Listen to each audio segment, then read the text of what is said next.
Hey everybody, and welcome to another episode of the CC Musician Factory.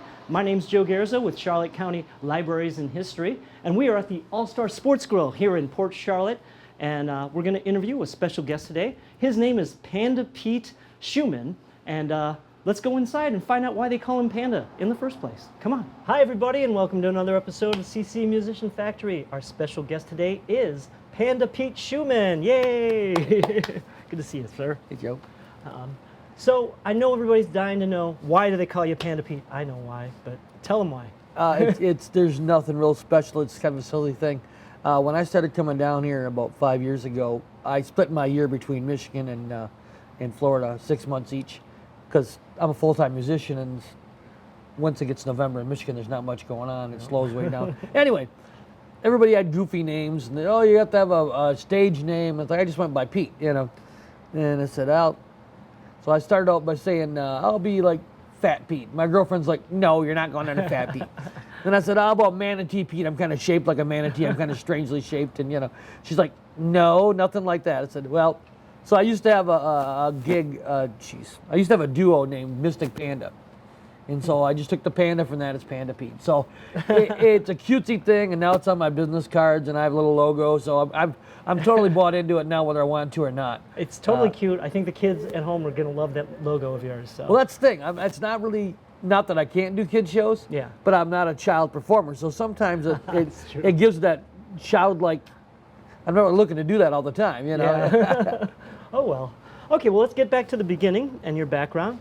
Why don't you tell us where you're from and where were you born, first of all? Well, I was born in Bay City, Michigan, and that's on the, everybody else like, this is Michigan. I'm from Michigan. Yeah, I'm on the east side, right here where the armpit of the, where the bay is there. Anyway, that's why it's called Bay City. And okay.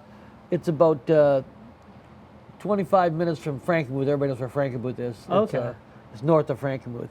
And, but I've been all over the place. I lived in Hawaii for a while. But I've been in Kalamazoo area for the last 11 years. That's the west part of the state. So. Okay. Did you grow up in that Bay City? Yeah, I was there. Like I said, I was there, born and raised there. I didn't leave there till I was 19 or 20 or something like that. Totally off topic. Does that have anything to do with the Bay City Rollers? It is. Okay. It is. We had Bay City Rollers had it's gone now. There's an old hotel that used to have a mural of them on the side of it that somebody did, and that was on there for, I don't know, 25 years. They just threw a dart at a board. Right. And it just happened to hit Bay City, because they're Scottish, aren't they? I thought they were Scottish, right. Exactly. Yeah, the Bay City Rollers. Oh, okay. So that's all it has to do I'm really bad Scottish. So do you do any Bay City Rollers? Do you Saturday night? I could, but I don't. Okay. All right, we'll change the subject. So I mean, it's a good song, but I just don't happen to do it. I have thousands of songs, but that isn't one of them. I do that one. It's like a basic G, E minor, C, D to start with. So yeah. there you go. Anyway, that's on the house. So. All right, tell us what growing up in Bay City is like. What was that like? Well, Bay City was a medium-sized town. It isn't tiny, but it isn't. And now it's gotten bigger, but I don't know, probably, 45,000 people now. Okay. Something like that. I don't know. It's, and like a lot of towns, a lot of people move to the outskirts, and so where the city ends and begins is kind of hard to, okay. A lot of my family lives in Bangor Township, which is right outside of there. But we grew up right in downtown on the west side. In Bay City, or the west side, the river goes, the Saginaw River goes right through the town. Mm-hmm. And so you either live on the east side or the west side, and the west siders think they're better than the east siders, and it's that, rivalry sort of thing. But yeah. We had a North Tonawanda, South Tonawanda at where I grew up, so it's kind of the same thing. It was it's an all right town to grow up in. Polish and German and French and Mexican. Schumann, right? That's German. Yeah, I'm almost at Alsace-Lorraine, which is that's an area in was it Switzerland, I believe, where it's mixed up. Yeah. My full legal name is Pierre-Andre Schumann. Right. It came up as Pierre on the phone. That's what I was Pierre-Andre Schumann is my full name, and so you got two French names, a German last name, but most of our background's French. Okay. My mom was Bisson. Levasseur, Rivet, these are the family names, Right, that's cool. I love French. Yeah. So we actually even spoke a little French when we were kids, but all the old aunts and that spoke it all died off, and if somebody speaks it to me, I understand it a little bit because I had a couple years in high school and all that stuff. Right, yeah. But I can read it okay, but I can't speak it not well enough. Anyway, I don't know what the responses are fast enough. Right. Is that where you fell in love with music first, when you were growing up in Michigan? Yeah, my mom used to play piano, and I learned to play piano when I was a kid, and I sang. I was the only boy. I went to a Catholic school, and I was the only boy who would sing. And so the nuns would pull me for everything they ever did.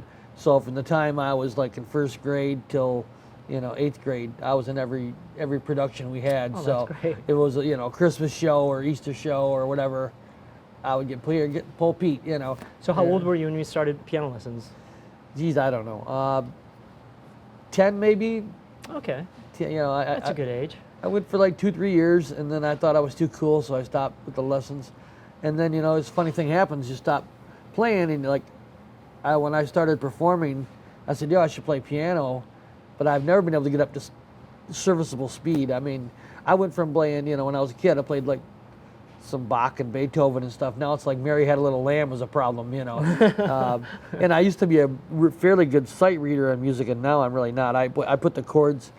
I get the lyrics and I put the chords above them, and I just play chords. Yeah, that's the best way to do it. Yeah, but I mean, I feel kind of cheesy about it. It's like I really should, And I mean, I understand in theory when people talk about 4/4 time and 3/4 right, and all exactly. this. 6/8. But sometimes I have to admit I could use a metronome and next to me because I get off rhythm. Well, I've heard Pete, and you're going to hear Pete, and he's fine. So don't worry about. Don't listen to his.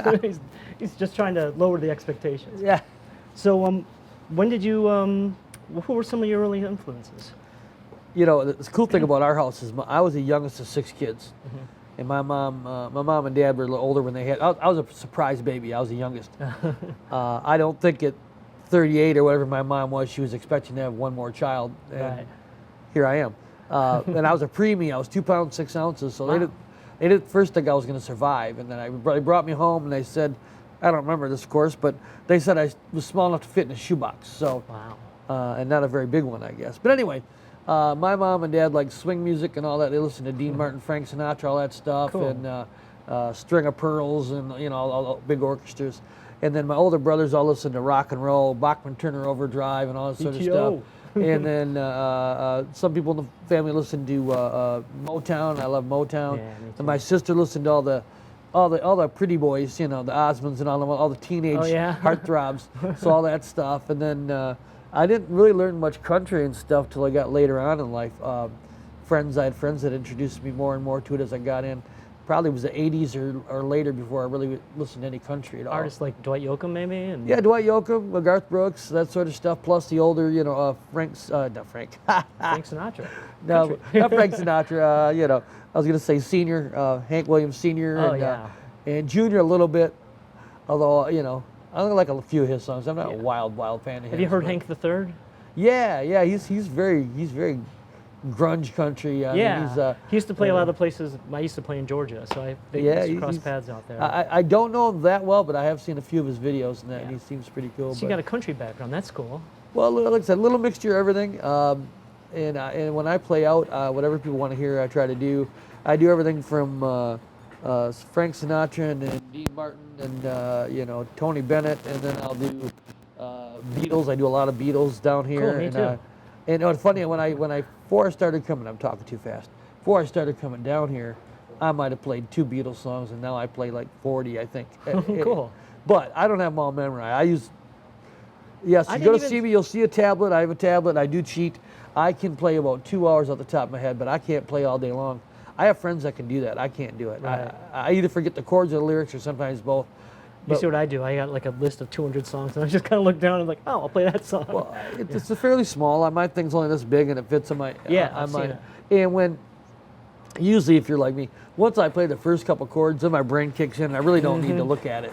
Isn't it funny sometimes when your mind forgets the song, but your hand still goes to where it has to go? I'm always like, thank God. I was playing Leader of the Band last night, Oh, it's a great song. and I realized the first time I played that song ever where I wasn't looking at anything, and I felt my fingers naturally going to the. There's a really because it's a really quick progression in that. It jumps down to it goes G, then A, to the and then there's a B minor there anyway. But they're fairly quick. You can't be thinking about it. You got to be going into that next chord. A lot of songs are like that, you know. You know that you play. Oh yeah, you're an amazing performer. So Thanks, it's Pete. really So cool. are you, bro. That's why you're here. So this must be the stage you played on the other day, eh? No, actually, I have one out there. Oh, on the, okay. On the Tiki Bar. We play there The every other month. rainy days and cold days you're Yeah. over here. Well, I'm glad you know a lot of Beatles. If I never need somebody to fill in, Yeah. because we do like 2 Beatles sets, so it sounds like you know a lot of Beatles. Yeah. But we're digressing. We should talk more about music. So I know you played in a duo, and I know you play by yourself. Did you ever play in a band, or have the desire to play in a band? Yeah. I played. I played in that duo, of course, Mystic Panda. And then I was in a group called Overland. Okay. But I mostly did singing. I didn't do a lot of playing. They didn't really want my ukulele. Oh, really? Well, you wouldn't be heard anyway unless you're plugged in. We had a good friend of mine. He's been dead over 2 years now. He died from COVID. His name was Mike Fleckenstein. He was the leader of our band, and he was an amazing. Anything with strings, he could play it. He Right. played banjo. He played mandolin. He played guitar. The guitar was probably his #1 instrument. But I mean, just an amazing. He's a guy that would drop in any song. Like for years before. The reason I learned stringed instruments at all was I have a brother. I used to live in Hawaii. Oh, And cool. one brother was a smart aleck, and when I got back from Hawaii, he bought me a ukulele as kind of a joke. And so I started playing it, and I'd been writing songs for, I don't know, over 30 years now. And not all of them good, but I've been writing songs for 30 years. And That's true. Mike was an old friend of mine, and I'd say, hey, Mike, I got this idea for a song, and so I would sing it to him and say, a cappella, and then he would just fill in. So it was so cool, We have recordings from us on, if I can find the cassette. That's how old it was. Cassette was on cassette. That's Okay. Anyway, anyway, we did all kinds of mostly traditional bluegrass stuff. Oh, cool. And that was another baptism for me because I don't hate bluegrass, but it's not my go-to thing. Right. So, bluegrass guys tend to be great musicians, not always great singers, or I shouldn't say that. They don't care about the singing most of the time. It's true. In fact, I was just watching the country music documentary that Ken Burns did, and they actually said that. It's like bluegrass is more about the music, country is Yeah. more about the singer. But I mean, as far as pickers go, you're gonna have a hard time beating the guys on strings that are bluegrass. God, They yeah. generally take that pretty seriously. So. Yeah. And very quick, very fast. Well, you're playing the Bean today at the Bean Depot. That's where we actually met. Tonight they have bluegrass night, so you can watch them after you get done. I might. I'll actually be. If anyone's in this area, it's closer. I'll be at Common Grounds after that. I'm going to the open mic. I know you go. They do a you go great there every open mic week? there on Wednesday night. That's where I started. Well, when I can, I do. I don't always, but I figure I'll be done by 4 o'clock or so. By the time I have dinner at the Bean, Yeah. I'll still have plenty of time to make it over Yeah, there you'll by get plenty of time. 7:30. All right. So, do you prefer playing in a duo, or do you prefer playing by yourself, or do you prefer playing in a I band? prefer a band, but it's just. Oh, you do? I don't know if you've run into this. It's really hard. I'm doing this for a living. Yeah. So, and that's really maybe a bad choice because it's a bad choice as I've been far. telling myself that since I was 18 years old. No, but as a person who enjoys music, it may be more enjoyable if you're not chasing that part of it, Right. Because I haven't found a way. At least I'm not at a high enough level because I'm at the meat and potatoes level. If you're at a higher level, then you can have a whole full band and they all make money. I can't do that. That's the hardest part is having to I think I divide sound four pretty ways. good as a solo act, but it's not as good in some ways as a full band. That's just all there is to it. I think you both know. I have their positives and negatives. A lot of times your voice won't be heard as much in a band because the music's so loud. Not that I'm complaining. Yeah. But when you're alone like that, it's more intimate and it's more personal. So that's why I play in a duo with my brother and I play in a band and I play by myself because I get a little bit of variety, Yeah. right? So we were talking, we both play at the Punta Gorda Farmers Market and you were telling me about your situation. So what brought you down to this part of the country from Michigan? Well, my parents were here many years ago. They've both been gone over 20 years now. Oh. But I came down here. My parents had a place in Venice. Venice Isle Estates is right on 41 there. And my mom was real sick. And so I came to Florida and I was working at a nursing home at night and I was taking care of my mom the rest of the time. Wow. She had heart disease and diabetes really bad. And anyway, but That's what brought you down. Was this 20 years ago you're saying? You've been down? they've been down here. They were down here like 30, 40 years ago. But Okay.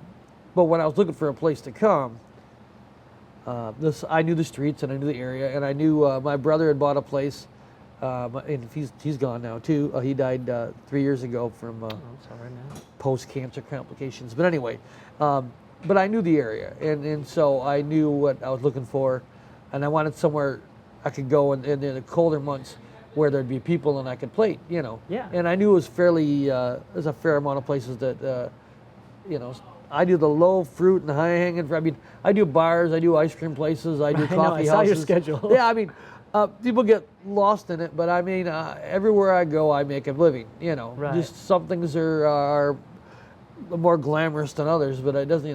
Do you rent a place or do you have a place down here? I rent. I didn't used to. I used to stay with my brother, but the last few years I've been staying with this couple. They've got a really nice room, and I got my own. It's just a room that I rent. But for me to spend any more money, I I know how much we make. yeah, I mean, it's just I'm never there. I'm gone. Right. Like 6-7 days a week. I'm out of the house. So for me to spend a giant amount of money on any place would be stupid. Yeah. Eventually, if my girlfriend can join me full time, she works in Michigan, and even though she works from home, her job won't let her do it. I don't understand why, but they want her to be in Michigan. So we're apart. She's a real patient soul. We're apart for months at a time. I just had her down here last month for a couple weeks. I flew her down, and See, we talked about that, and that was like, that's why I wanted you on the show, because it's a fascinating part.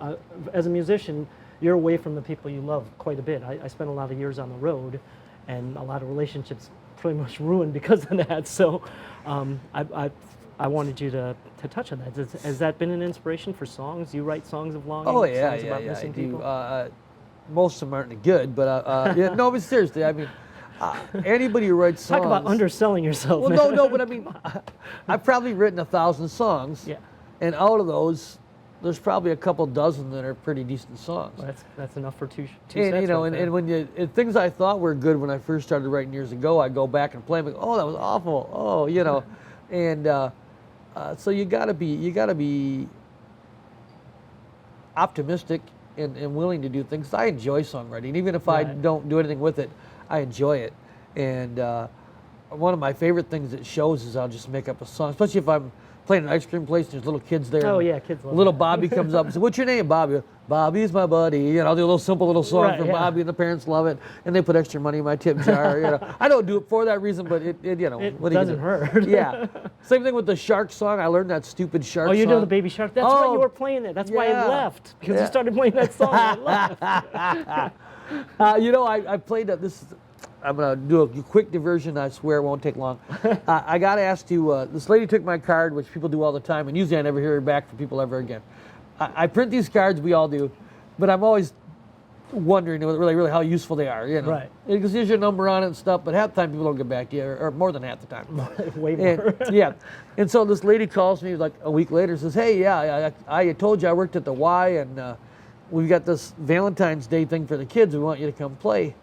And I'm like, "Well, okay." It starts at 9:30 in the morning. I'm like, "Well, geez, my vocal cords, I don't know if they're awake at 9:30 in the morning, but we can give it a shot, So I played for like 4 different groups of kids, all under the age of 6. The youngest ones were like 6 months old in the feeding, the baby room. Right. And so they said, "Well, just come in here for a minute." So I went and sang a couple lullabies for the little kids. But for most part, we were doing, Baby Shark, and Jeremiah was a bullfrog, and, things like that, hokey pokey. Well, people out there know me as Guitar Joe as well. I play for story time for Charlotte County, so I play for kids a lot too. So if you need some songs, I can pass them along to you. So, are you happy and you know it?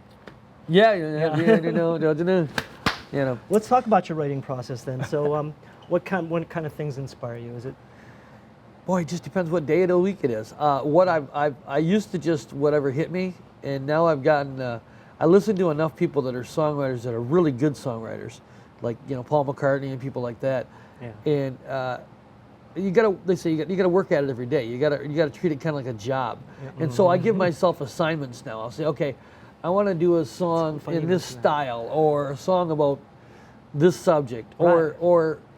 But more often than not, the good songs come just because I'll be going down the street and somebody says something stupid, and I'll say, "Oh man, that'd be a great That's a hook good for a line, song." yeah, exactly. I got to steal it, and all my music all my musician friends that write songs are just as terrible. You know, you don't dare sending clever around anybody because they're gonna they write that down. You know. That's great you bring that up because I took a songwriting class at the University of Georgia, and we got assignments like that every week. Write a song about the rain, write a song about the sun, write a song in 3/4 and time. so Right. I've had some really cool songs that have come out as a result of that, and it's, you know, what are you gonna do? I wrote songs that are just to pick on people. I have a good buddy of mine that would always come to our jams, and he'd always be like, "Oh, 2 more songs and I'm leaving. The wife's waiting for me." So I've called a song called 2 More Songs, and that's what it's from. It's just That's for a good song. picking on. Yeah. It's a good title. But it's just, that's the thing. And also for me, I've had to try to be more disciplined about it, because when I first started writing songs, and still to this day, they'll come to me fully formed in my head. Right. Now the hard, for some people, they only hear, like I hear Billy Joel, mostly for him it's the music, and the lyrics are the hard part for him. Right. Can't imagine anything being hard for Billy Joel. He's written a million songs that are hits. But Yeah. anyway, but it's that thing. It's for me, like I said, birthing it out into the world the way I actually heard it in my head is the hard part. Right. And for me, I have to get up, like sometimes I'll get up in the middle of the night and go to the bathroom, and I'll have a song in my head, and I'll get my phone out. You got to get the recorder ready. Yeah, at the all phone's times. been a real useful, you know, that record feature on the phone, and so I'll sing as much as my brain knows at the time before I lose it, because I'll wake up the next morning and it's gone like the mist, you know. I used to keep a pad of paper next, and I'd wake up and see the lyrics, but I couldn't remember the melody line. So it's great to have the phone is very useful. Either the audio version. I don't know if I'm supposed to look at the camera or not. I try to look occasionally just something. Hi, I know you people are there. How you Hi. doing? Anyway, I'm really bad about it. I used to make films, but I never was in front of the camera Right. much. So. And I know that I'm a Michigander, and we all talk too fast, especially in my family. You're so doing fine. You're doing fine. And I used to do radio, and that was always when I would do the reel backs and listen to them, like, oh gosh, I'm gibbering at 1,000 miles a minute. You got to slow that down, you know. Okay, Pete, so we're going to have you play a song, but why don't you first tell me about this instrument you have, or what is that? This is a baritone ukulele, which is in the same range as an acoustic guitar, but only has 4 strings. So Right. if you play guitar, usually there'd be EA and then DGBE. Right. So it's just the DGBE? Yeah. Oh, okay. So it's not as bassy as a guitar, but outside of that, it's in the same range. Okay. So, and that's very useful. I am in the process of getting good enough on a regular guitar to play that out in the world, but we're not gonna be today. It's gonna be soon. You're gonna be fine. I know where the chords are. I just don't get to them fast enough yet, and that's Okay. the thing. I don't know why I can play F on here, and it's no problem, but F on a guitar, Like that? it is just for some reason it's very similar shape, but it's Right. I don't know. It doesn't sound right. I guess it would only be like those 2 strings Let's there. these, Right. yeah. Yeah, like that. Cool. I had a buddy of mine who was he ended up marrying her. He was dating a Hawaiian girl, and he was in the Navy out there. And I don't know. The family must not have thought he was treating her right, because the brothers took him outside the city and beat the hell out of him. Oh, really? Yeah. Wow. Tough in-laws, man. Jeez. Anyway, they're all See, fine. You don't have it as bad at home as you think. Yeah, you do, they're all okay? fine. They're all fine now. But I mean, so that's one of the lines. Everybody thinks it's not about me. There's one line in the song that talks about somebody getting beat up, and that's what it is. So. Okay, let's hear it. All right. What's it called? It's called Sweet Leilani. Okay.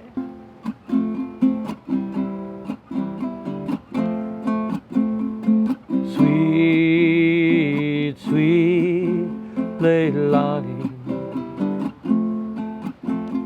the prettiest of all the island girls. Sweet, sweet Leilani, I dream of you beside me here. When I met you on the beach, you smiled and I could barely speak. Later when your brother beat me with his punishing fist, you were there to nurse me back to health. Sweet, sweet Leilani, I want you in my arms tonight. Sweet, sweet Leilani, underneath those starry skies.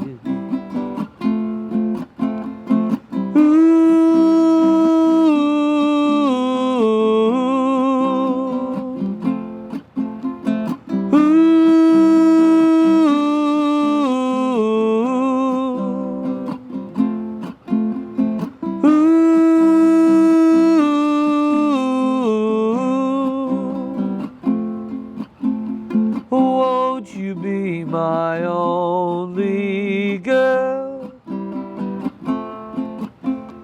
Won't you be my only girl?